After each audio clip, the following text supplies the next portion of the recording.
Words that will comfort me, I am. The words that inspire me, I am. Hello, and welcome to That Oneness Guy podcast, a podcast covering the many aspects and elements that embody oneness, our inherent eternal truth and birthright, reminding us that we are connected to one and all as individualized expressions of one source. I am your host, Danny Rongo, and yes, I am that oneness guy. As an author, speaker, and singer-songwriter, I continue to share my unique message of oneness. So, let's get right into podcasting. To words that encourage me, I am. Hello, my friends in oneness, and thank you for tuning in. I got to tell you something. I am really excited about this episode, and let me tell you why. Every now and then, I come across a unique soul sharing a really unique message, and this episode is the perfect example. Now, in this specific case, the message is joy. And the soul sharing this message is Laura Wakefield. Now, a few months back, I started noticing posts on social media that came under the moniker of Joyfulicity. Now, you guys know me. Obviously, I was attracted to what was being implied. So I naturally started to follow these posts. Now, what I found was more than just inspiring words and images, but I immediately sensed an honest sense of caring from this author. And that means like someone who fully believes and is fully invested that we all have the innate capabilities to live a joyful life. And if there are some who do not recognize that fact, they always have the opportunity to change their life and to choose joy. So let me tell you a little about her. Laura Wakefield is a mother of 9, living in the suburbs of Nashville, Tennessee, Music City. She's a realtor, a life coach, writer, and a soon-to-be podcaster too, whose focus is to motivate others to seek greater peace and joy in daily living. She believes that joyfulicity, which is her word for the art of living happy, is a concept deeply needed and craved in this troubled world, and I so wholeheartedly agree. She aims to be a voice of encouragement and hope to those who are struggling or feeling stuck, to help them find a pathway back to joy. Her blog is called Joyfulicity, the Art of Living Happy. So my friends in oneness, please say hello to my new friend, Laura Wakefield. Hello, Laura. Hi, Danny. Thank you for having me. Oh, thank you. Thank you so much for being on the show. Like I said, ever since I started following all of your posts, you inspired me, and it is my prayer and hopes that so many more people around the world are being inspired by your words and your messages, which I'm sure that they are, because as you know, this is a time and a place that we need it more than ever, Laura. So I was so totally attracted to the concept of joyfulicity. I said, man, I got to have her on the show. And well, then I find out that you're from Music City, man. So, hey, let's go now. Let's go Nashville. But thank you for being here. I'm hoping all is well. Everything well? Everything's great. It's been a happy Monday. Good. It's been a happy Monday. Well, Laura, do me a favor. I know that I want to hear about this. So give me your background and specifically tell me how you came to find and create and also share Joyfulicity as a whole and as an entity, because I know I'm looking forward to hear it, and I'm sure that my listeners will as well. So take it away, my friend. Well, thank you. It's kind of an unusual story. I like to say when people ask me that I like to speak about joy because I've known a lot of pain, which sounds kind of like an odd thing to say. but it's really not. I've had a lot of hard things happen in my life. I was unfortunately the victim of child abuse for about 10 years as a kid. I have been through a couple of divorces. I've lost a business and I've lost millions of dollars. Just, if you can name a really tough thing, I probably have encountered it and faced it in my life. Wow. But for reasons I don't fully understand, I was blessed with a level of resilience. I'm kind of a bounce backer. It's what I do naturally. It's what I love. Awesome. But during all of that, throughout all of that, I kind of developed a fairly serious anxiety disorder, actually. And for a Really. while, I found myself really held up and really stuck with a lot of fear in my life about continuing to bounce back and continuing to move forward. And throughout that, I started to write, and writing helped me do that. My first blog that I ever wrote was about gratitude. And I found that in the process of writing about gratitude, you naturally started to embody more gratitude. You started to see it everywhere because it was on your mind. Right. So that became a bit of a lifeline for me, was my Ah, blog about gratitude years ago. and that's the truth. That's the truth. That's what happens when you start to write. You start to embody it, like you say. The same thing with me with oneness. As soon as I started to really get involved with oneness and start writing it more and more, same thing happened to me, Laura. Yeah, like I just started to live it more. Exactly, Yeah. because it becomes top of mind. Yes. And the more you focus on it, the more that expands in your life. Mm-hmm.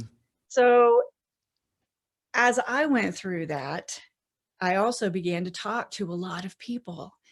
And I discovered that I wasn't alone, that by the time you reach, I'm 53 years old, by the time you reach my age, almost everybody has a story to tell. Yeah. They've been through things. They've seen heartaches, they've seen disappointments. Things generally haven't gone the way they planned when they were in high school. And there's things that they've been through that have changed them. Yeah. And I started to notice this trend that a lot of people seem to be giving up and seem to be thinking that their life didn't have the same vibrance and the same meaning anymore. And there was a bitterness in the world that I could sense and that I could see. And so I started shifting gears to talk more about harmony. First, my next blog was called Harmony Quest, Mm-hmm. but joy kept coming back to me. My middle name is Joy. Oh, It there you is. go. So my Okay. parents gave me that gift, but it just kept coming back to me. And the worst things got in the world with the pandemics and the wars and all those things, the more I started feeling like I needed joy. And if I needed joy, other people also needed joy. Yeah. And I started to write about it, and it started to resonate. And I was getting messages from people that they needed to hear those things. So it's kind of grown from there. But yeah, Mm. ultimately, the quest for joy began in a lot of pain, which Yeah. I think is quite common, as I we've would, talked about. I would think so. Yeah. You know, because as we started to talk about, before we started recording, it's typically something. It's Mm-hmm. typically something, Laura. It's either something painful or something that's so profound, if you may, that just leans us towards. Like with me personally, it was just I just, because like I told you before too, I'm a singer songwriter, and decades ago, and I started writing songs. It was all about this like unity theme that I would constantly have showing up in my lyrics. And I was always like, why am I writing this way? Why, like I was in these heavy metal bands, you know what I mean? And I was writing songs about unity to some degree. And everyone's like, Dan, is this correlating with the music? I'm like, it's going to correlate. Leave it alone. It's going to work. But, I just kept getting pulled back to it. You know what I mean? So that's how I just kept writing and kept writing. And then one thing led to another, bands, decades, books and stuff later. But yeah, right. It typically is something along those lines. But let me ask you this: how like gratifying did it first start to feel like when you recognized that people were reaching out to you and saying, "Hey, this helped. Like, thank you." Isn't that a great feeling? It's a wonderful feeling because, as I'm sure you have found, then you know it was worth it. Right. So all the things that you went through, I think sometimes you don't create the message finds you. Yes. You just become the vehicle for the message. And suddenly all those things you've been through make sense, Yeah. that I needed to be here, here, and here so that I could be here Yep. and have something to share. Yeah. So I think that's why I find it gratifying to teach and to talk about joy now, because I know exactly how it feels Yeah. to feel bereft of all of that. And if I can infuse just a little bit of hope back into somebody else, it makes all of that worth it. Well, Have meaning. I'll tell you, as I mentioned, my friend, you inspire me because, hey, I'm still on a journey as well too. Like no one ever arrives, as I like to say. We're like we all just keep moving forward through this realm, and I still have to look for the joy. It's a little easier for me to find. I don't want to sound dire, but I still have to look for it. And seeing I do something too. like, yeah, you know what I mean? And especially which one of the best things that I did was, and it happened back in the early part of 2020 when something else first started was I just stopped watching news, uh, because I felt like the more that I was subjecting myself to the stuff like that, Laura, like the more it was weighing on me. I could tell you conversations that I had with my wife for like decades about when there was like a terrorist attack somewhere around the world. I'm talking about like 10, 15, 20 years ago. It would just like weigh on me because I was always watching news because I had to pretty much for my job at the time being. So I was always subject to what was going on in the news, and it would always bring me down, bring me down, bring me down. It took me so much to get out of it. So that's why I decided, a few years ago, back when the pandemic started, I said, done. I can't. Agreed. I'm Right. this. I don't watch it all the time anymore. If something's big enough, you're going to hear about it, and then I go out and learn about it. I'm not Yeah. completely Yeah. aloof to Yeah. the news of the world, but I don't immerse myself in the mire of it all the time. Yeah. And it's not as if people who do that are like not being caring or not having any compassion. It's quite the opposite. It's quite the Exactly. opposite because when we tend to look at events that happen around the world and feel that angst and feel that in most cases an anger and even a hatred towards one side of the equation or the other, what does that do to the world? It just puts that energy back into the world. So all you're doing is compounding an already ugly situation and already darkness, if you may, that's put in place. So it's quite the opposite when you stay away. It's not that I don't feel for the other beings like around the planet. It's just that I'm choosing not to put an anger or feelings of despair into an already dark collective consciousness, if you may. So that's why I'm glad I'm away from it. You know what I mean? That's what acceptance means in oneness. When you don't have to agree with everything that goes on in the world, it just means that you see it, I like to say, through the eyes of oneness, where you accept it. Life just is. These things are going to happen. Exactly. And I think that focusing on joy is not about ignoring the fact that there's problems. Absolutely not. Absolutely not. You're right. Problems are very real. They will always exist. There's never going to be a time when there aren't troubles. Yep.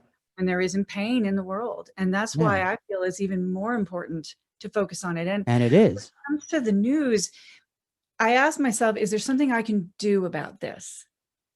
And if there is, then There's your absolutely answer. sign me up. If there's something I can do to fix this and to change this and to have an effect on this, tell me everything. What can Yeah. I do? If there's not, then I have to be very careful not to just absorb Yeah. all of this negative energy that I can't do anything about. Yeah. And it becomes almost an assault on your person, Exactly. and then like you said, you go out into the world and you bring that negative energy with you. And in And it, hindsight, Laura, you actually are doing something to help the cause by finding joy in your own personal life. Because again, life is just a mirror. It's just going to reflect what you have inside. If you have despair, hatred, anger inside, that's what you're putting out, and that's what's coming back to us at all. So in all actuality, you are helping by you yourself choosing to find joy. And again, getting back to your words, that's why it is a beautiful thing and it is needed.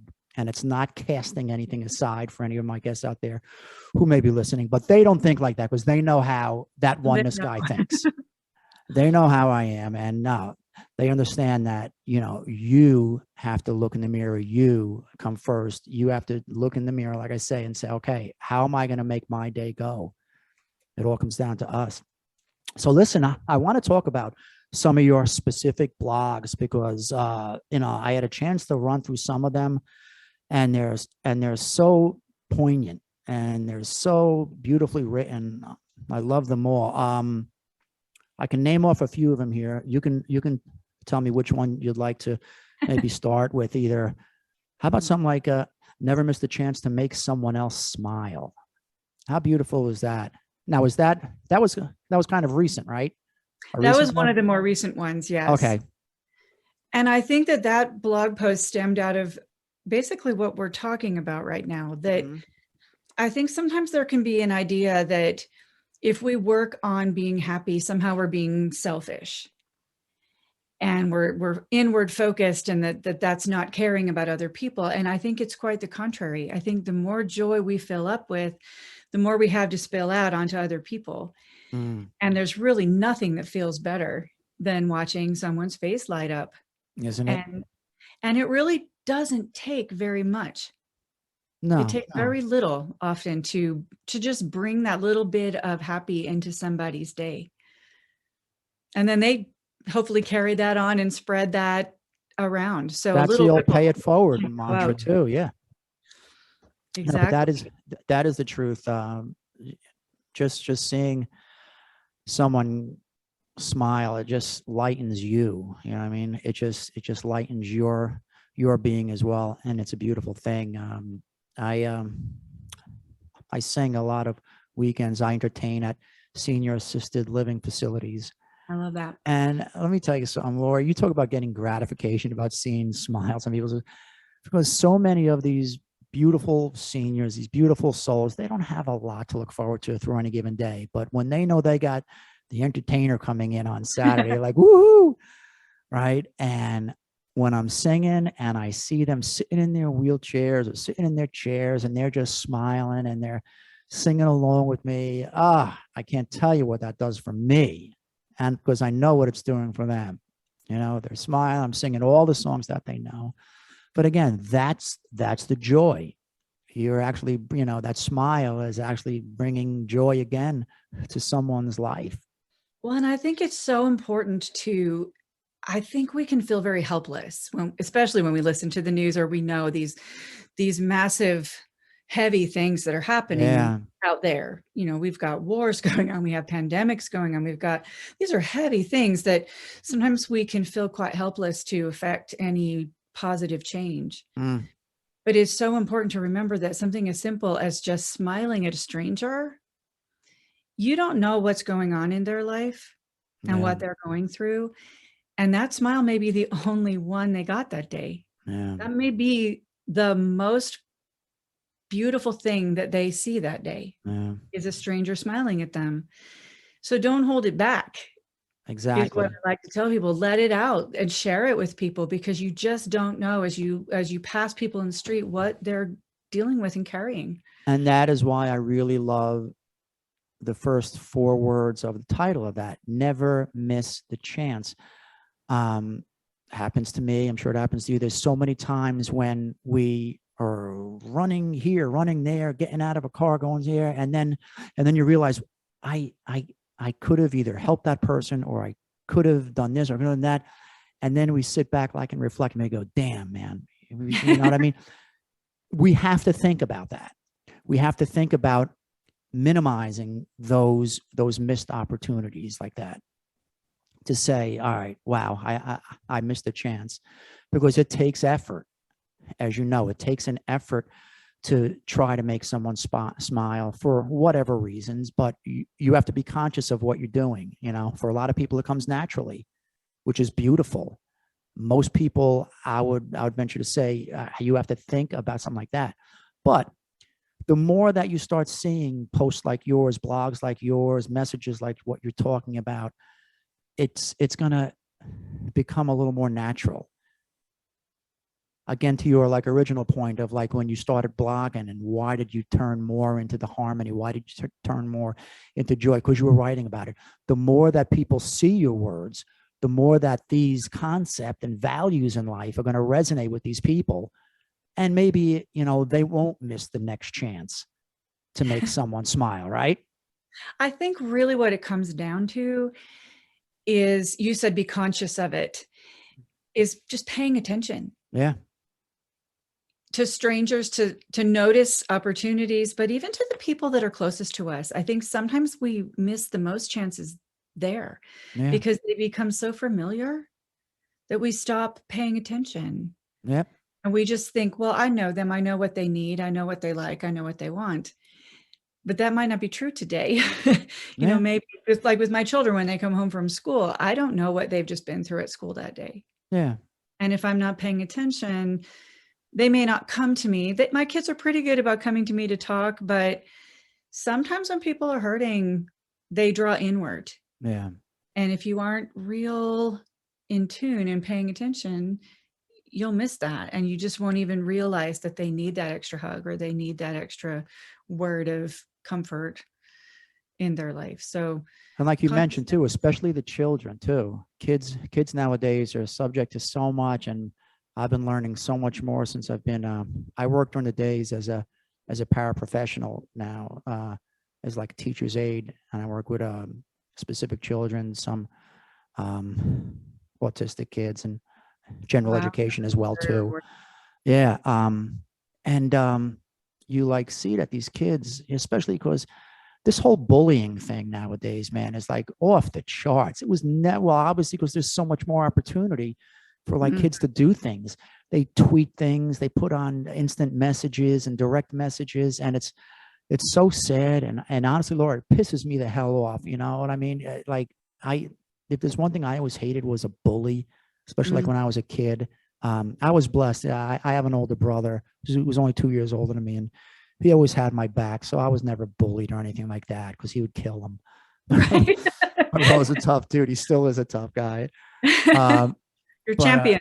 Yeah. So, but like it's sad. It's sad to see that. So yeah, pay attention, especially to your children out there, to the kids, because they might be holding back with something, and you don't want that nowadays. Well, and to your point also, as you mentioned, bullying, it takes so little to make someone smile, really. Yeah, think about it. It also takes so little to steal that joy right out of somebody's life. You can do it just that fast, because all of us kids, adults, we're very insecure. Human beings are very insecure. The sensitivity meter on like on our lives today is like so sky high. Everyone is so sensitive.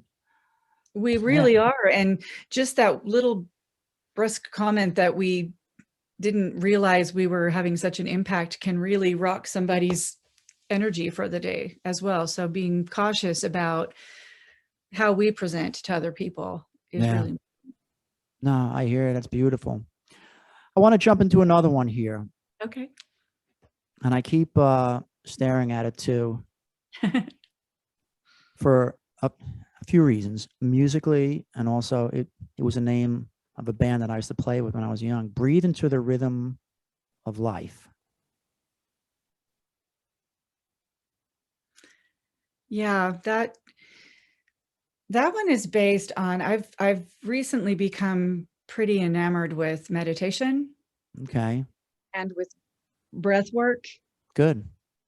And just the rhythm of the breathing is a foundation for so many things. When we learn to understand how critical that rhythm of that breathing is, and that it happens so subconsciously, but we can also consciously affect it.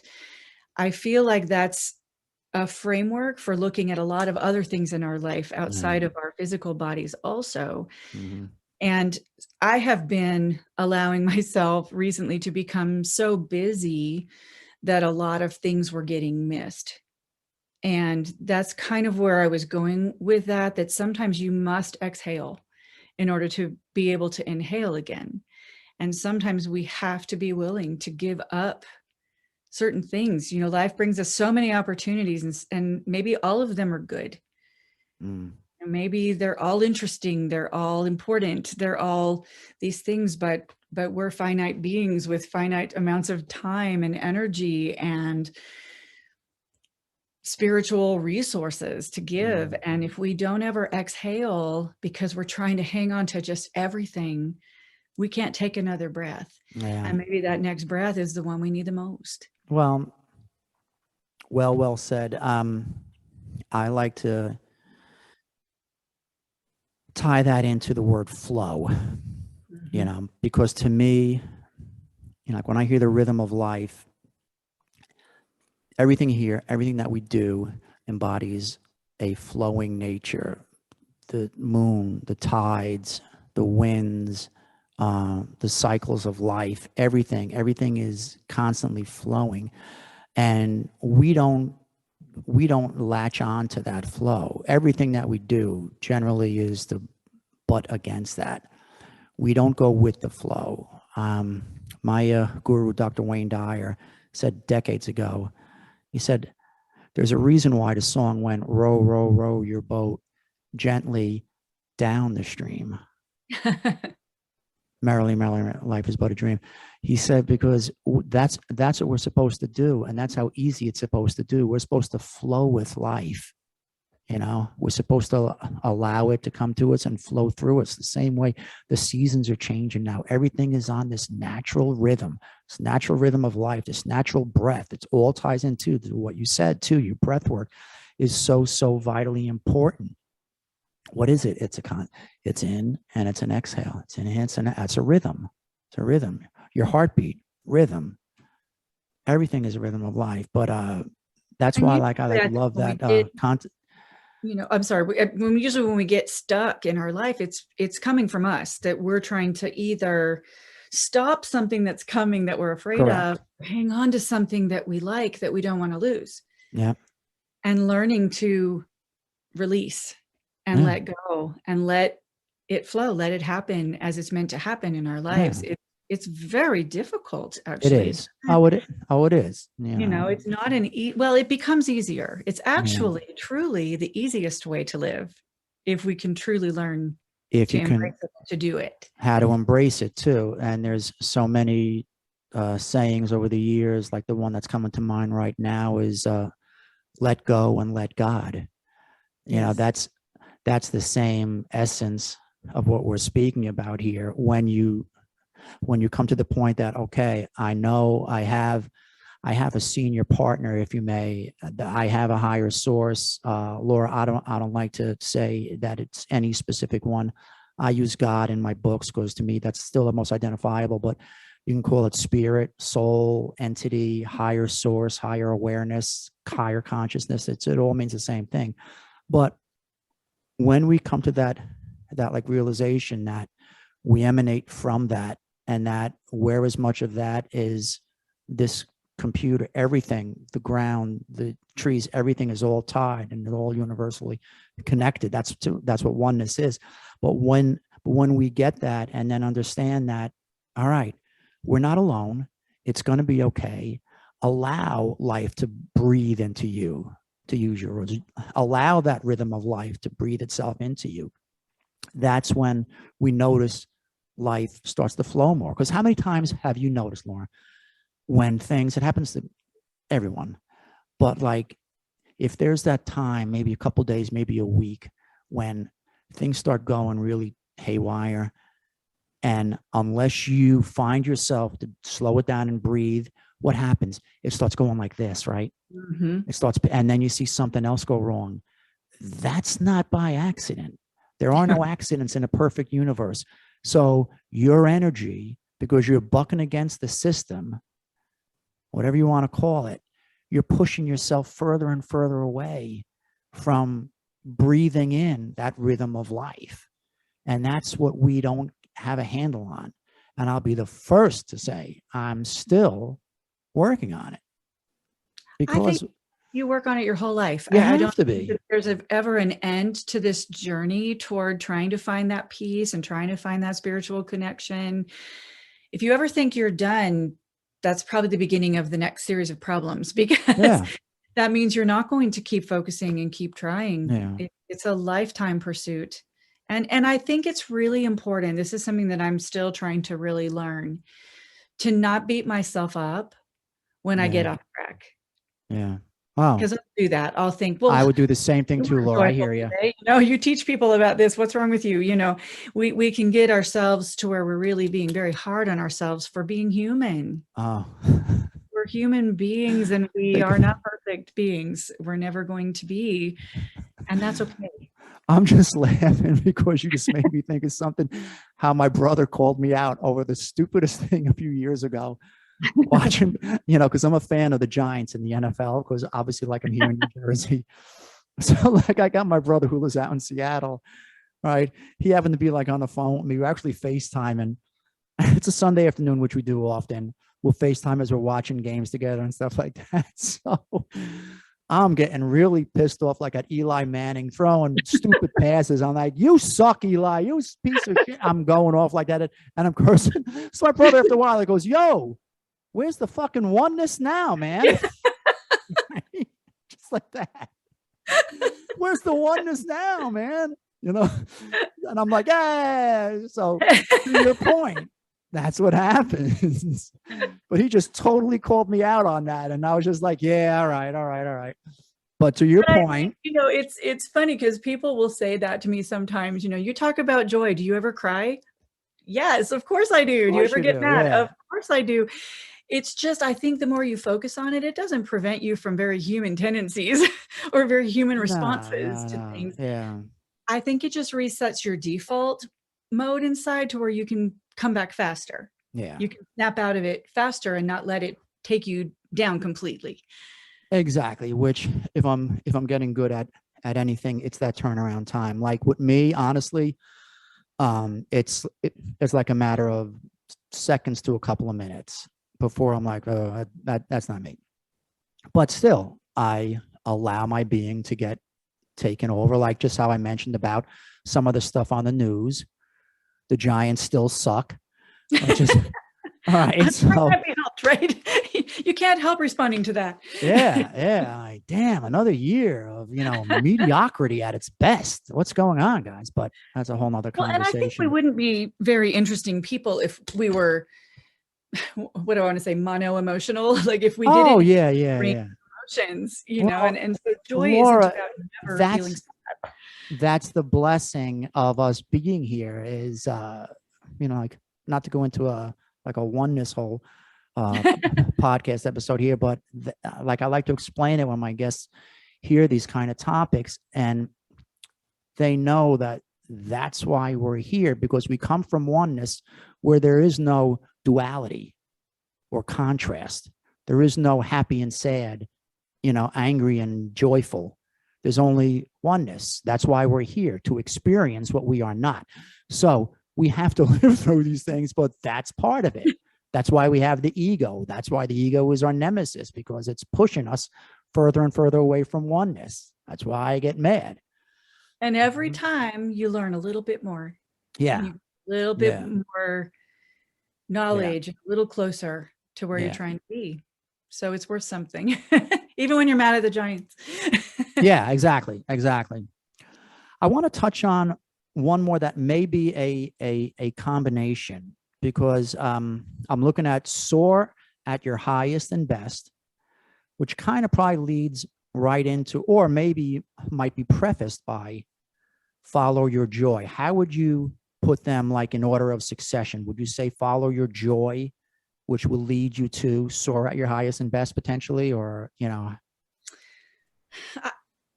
I think they're circular. They right, of one another. The highest and best, it comes from my time as a realtor. And your wife probably knows about this if she's in the real estate business as a designer. There's a concept called highest and best use when evaluating a property, trying to determine, and sometimes it's very, very obvious a certain property is definitely residential or definitely commercial. Mm-hmm. But sometimes there's a property that could be either or. And it becomes very important in valuing the property for the appraiser to determine the highest and best use. What's the Oh, I best gotcha. value that that property can have? Is it Hmm. residential? Is it commercial? Is it agricultural? And so as a realtor, of course, that concept stuck with me, but I was thinking about my own life and all of the activities that I was engaging in and trying to determine for myself as a person, as a soul, as a mom, as a human, what my highest and best use was. Yeah. And that's quite a deep concept to really start to evaluate for yourself. Mm. And are the things that I'm doing living into my highest and best use? How can God best use me? How can the things that I've been through best help somebody else? Yeah. How can And a I find lot of people, Laura, joy don't myself? know that, don't know how to even like address that if they've even considered it at all. Okay, what is my best purpose? What is my highest and best resource, right?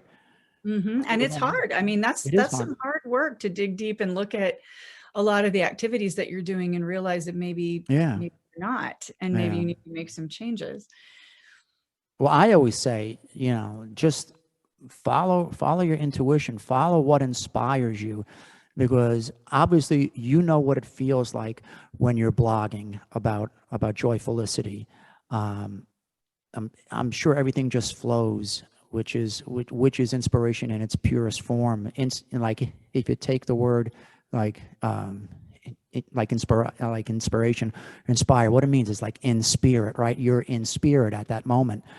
Um, and that's what I always tell my friends, just listen to your heart, listen to your Absolutely. gut, follow your intuition, because you'll never be steered wrong. But that's how you're going to find a calling if that's what you're looking for. And Absolutely. and eventually everyone will, hear a voice, if you want to say. They'll feel or hear something which will lead them, right? Exactly. I think the world is full of distractions, other people's Yeah, opinions. it's a great point. Great point. There's all kinds of things that will try and tell us who we ought to be and what we ought to do, what we ought to like, what we ought to pursue. But your joy, and I don't mean temporary pleasures, although that can be part of it, but I don't mean that. I mean deep inner Yeah. spiritual joy. Yeah. Tells the truth. So you know what things bring you into that flow, like you said. You know Yeah. what things make your heart feel at peace and make you feel centered, Yeah. And I grounded. would only act on those instances. Exactly. And I think when you're following that, you're going to be on the path Yeah. toward doing all the things that you're meant to do in this life. Yeah. That would be the ideal way for people. And if you're not feeling any form of inspiration per se, don't struggle with that. Don't say, why am I? Just again, getting back to the rhythm of life, getting back to breathing. Just allow, just be. I always say, you know what I mean? Don't do life. We're not human doings. We're human beings. Just be. Allow yourself to be. And when you just flow through your life, you get used to being on your own. If that's the case, or within your own mindfulness, just let it happen. And that's when you feel things. That's when you notice things. When you become more receptive, I should say, and aware. And for those that aren't, like you said, aren't feeling any of that in their life, I have people ask me, where do I start? No. What do I do? And I say, you start anywhere. Start literally anywhere. Just start thinking, what did I used to like to do? Yeah. And that may or may not be the answer, but it can start your mind and your heart going. Get outside in nature, start trying things, sign up for some class, do whatever you need to do to start. But with that mindset of, is this resonating with me? Is Yeah. this feeling right to me? Is there a community here that I can share with and grow with? And just start anywhere. And if it With that does, goal. yeah. And if it does resonate with you, you will be, like you say in this other blog entry of yours, you will be following your joy. And do more of that. Yeah, when Yeah. something draws you, follow it and do more of that thing. Yeah. And it may not lead you where you think it's going to go. So it's important not to put constraints on that and think, well, I enjoy this activity, so therefore I'm supposed to XYZ. Just Yeah. start to follow and go where it leads you. and try to have that flow like we talked about earlier, to let that bring you along on the journey and show up for it. Yeah, It's not a passive thing when I say to get into the flow. It's actually a conscious decision and a choice absolutely. to follow where that joy is leading you, Absolutely. Yeah. and be present and to show up for it and participate in it. That is our biggest blessing, Laura, the fact that we get to choose. I mean, again, getting back to my guru, Dr. Wayne Dyer, he always said that there is no way to happiness. Happiness is the way. You have to choose to be happy. You have to choose to be joyful. Yes. The choice. You know what I mean? You can. So you have to choose to, like, to be one with your higher source, and to follow these intuitive callings, because that's how you're going to find that purpose. Just stay receptive. I always say, because the feelings that we have, when you get those intuitive feelings, we are energy, and feelings are the language of the body. So when you get that, we are just beings of energy. So when you feel that, and that's why they say, follow your gut. Why do they say that? Because you actually feel it, right? Mm-hmm. It's an energy. You feel something like, wow, like, why should I? What? That's why. Well, and It's those gut energy. instincts aren't coming from nowhere. You've probably read Blink by Malcolm Gladwell. No, I haven't, but I know Oh, of have it. you? I'd highly recommend it. He actually takes the concept of gut instinct and breaks it down, and cites all Really, kinds of I'm gonna actual get that. scientific Yeah, studies and things that show that about 80% of the time, your gut instinct is right. So on a multiple yeah, choice test, for instance, your first response is 80% of the time the correct one, because you're drawing on all of your subconscious. I think you're drawing on even a greater consciousness sometimes. yeah. It's beyond you yourself, honestly. God, other people that have influenced you, you're drawing on all of that. When you have this little nagging gut instinct to tell you to do something or maybe to stay away, it's not coming from nowhere. It's Yeah, coming from so much more than you're maybe realizing at the moment. yeah. So it's important to follow those. No, it is. It definitely is. It's all good, my friend. It's all good. But listen, if you do not mind, this is at the time of my episodes that I like to put my guests on what I call the proverbial spot. So, again, I would like to ask you a question. I ask every one of my guests this, and it's a simple question, only 2 words. And I'd like you to answer it any way that you see fit.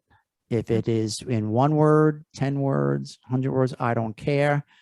The stage is yours. So what do you think? Are you good for this? I'm All game. right. Here's the question, Laura. Why oneness? That's a big question. I think all of us deep inside us always have the question, why am I here? What is my purpose? Why was I born? What will happen when I die? Why am I here? And I believe it is to pursue an understanding of oneness, the way that we fit into the greater whole, It's beautiful. the way that we connect. I think connection really is our greatest goal and the thing we're sent here to learn. Yeah. How to connect with other people, how to connect with God, how to connect with our own inner peace. So I think that's really, oneness is really what it's all about. Wow. Beautifully said. Beautifully said, my friend Laura. So do me a favor with that said. Please tell my friends how to get in touch with all things Joyfulicity and all things Laura Wakefield. Let me know, because I will be sharing all of the information and sites on the description of this podcast, and also on this here, what is going to be the YouTube version of it. It'll be coming up across that. So please tell my friends where they can find you. I am on most social media platforms as Joyfulicity. So Twitter, Pinterest, Instagram primarily. That's where I spend the most of my time. Facebook, just look for Joyfulicity and you'll probably find me there. I will have a podcast launching semi soon. So stay tuned for that, but there'll be more news about that if you come visit me on Instagram and come say hi. That's wonderful. It's really me behind all the words there. And I will answer you if you message me. So. Cool. And again, my friends, please, like I said, I've been inspired by Laura and also her whole concept and her moniker of Joyfulicity. So I'm sure that you guys will too. So with that said, Laura, I cannot thank you enough. Thank you for being a guest here on that Oneness Guy podcast. I've been blessed to come across people like yourself. I appreciate your passion. I appreciate your insight, and mostly your desire to share Joyfulicity to the world.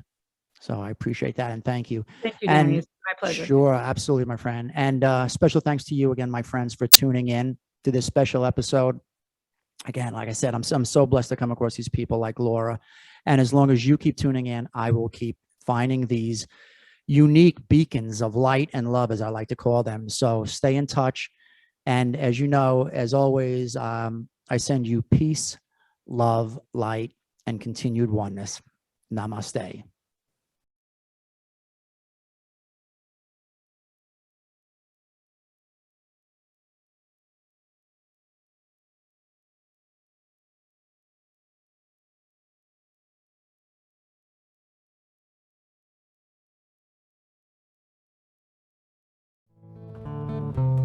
The words that will comfort me, I am. I thank you again for listening to That Oneness Guy podcast. Please take a moment to subscribe to this feed wherever you may be listening to or watching this podcast. And please look me up and follow me on social media. You can find That Oneness Guy on Instagram, Facebook, YouTube, and Twitter. Just search for That Oneness Guy. And finally, to stay in touch with all things oneness, my books, and performances, please visit my websites, thatonenessguy.com and dannyrongo.com. In closing, remember this: oneness is not a religion. You can call it a spirituality, but it is more than that. It is a truth and a knowing. The knowing that we emanate from one source. Just like branches on any one tree, we are individualized expressions of that source. This is the truth of our race, the human race. I